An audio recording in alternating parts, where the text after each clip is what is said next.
Do you ever let a flat tire ruin your day?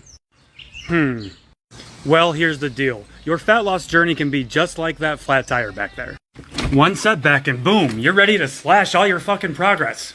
But wait a minute, let's think about this for a fucking second.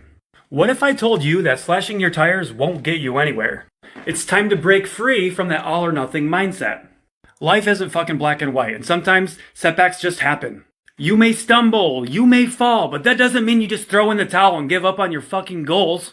You see, when I got that flat tire, I did not slash the remaining 3 tires. No. I took it in stride, I dealt with it, and I got right back on track. And you should too. Every time you have a bad weekend or you don't like what the scale says, and you just say fuck it and you go balls to the wall, you are setting yourself back and slashing all of your tires just because you have one unpleasant feeling. It's not about the setback itself, but how you respond to it that matters.